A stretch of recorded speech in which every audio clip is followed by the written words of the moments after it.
Հայերն Արցախում բնակվում են նախաքրիստոնեական ժամանակներից։ Հայկական նյութական ու հոգևոր մշակույթի առանձնահատուկ արտահայտություններից է քարե կոթողը։ Քրիստոնեության ընդունումից հետո մեր թվարկության 4-րդ դարից հայ մշակույթում քարասալը հայտնվում է խաչքարի տեսքով։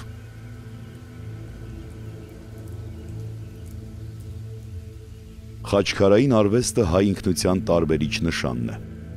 Մերձավոր արևելքի քրիստոնյա ժողովուրդներից ոչ մեկը նման կոթողներ չի ստեղծել։ Հայերը հավատում են, որ Քրիստոսի խաչելությամբ խաչն ընդմիշտ իր վրա է վերցրել Աստծուն ու նրա զորությունը։ Ահա թե ինչու խաչի քանդակները հայոց մեջ պաշտամունքային են։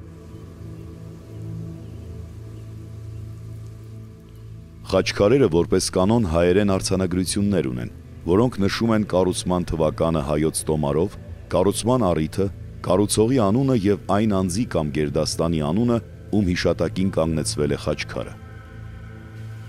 Վերջում, որպես կանոն, ընթերցողին ուղղված մի պատգամ է. հիշեցեք մեզ ձեր աղոթքներում եւ երկրպագեք խաչին։ Այսինքն, քրիստոնյա հայերը խաչքարը որպես սրբավայր կանգնեցնելով անգամ հանգուցյալի հիշատակին, հավատալով, որ խաչն օգնելու է մահացածին ահեղ դատաստանի ժամանակ, ուղերձ են հղում ողջերին, որ շարունակեն պաշտել խաչը եւ աղոթել Աստծուն։ Արցախի Շահմասուր գյուղի ճամփեզրին է գտնվում խաչքարերի հովիտ կոչվող տարածքը, որ միջնադարյան հայկական գերեզմանատուն է, կառուցվել է 11-ից 12-րդ դարերում։ Լեռնային Ղարաբաղի Հանրապետության տարածքում պաշտոնապես վավերացված խաչքարային հուշարձանների թիվը հասնում է 2000-ի։